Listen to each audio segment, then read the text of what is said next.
Ok, danas ću pokazati kako da napravite temu za FB, površina Google Chrome.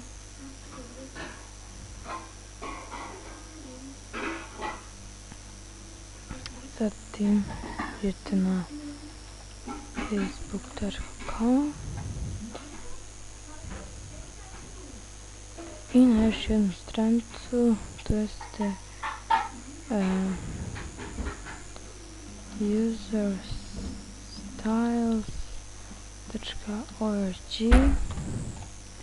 Znači, Facebook ima obična tema.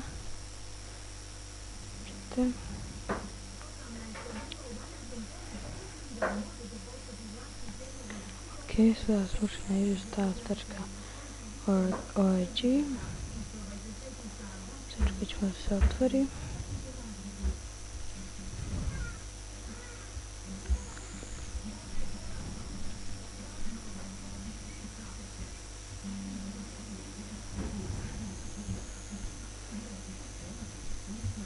Znači, odaberete Facebook Teens, znači Facebook Teens, odaberete bilo koju, znači temu koju želite.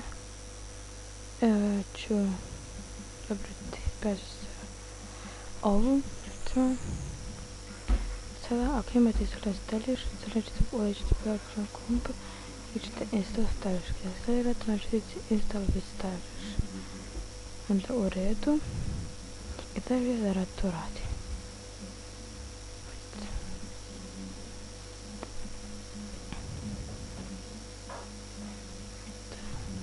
Radi.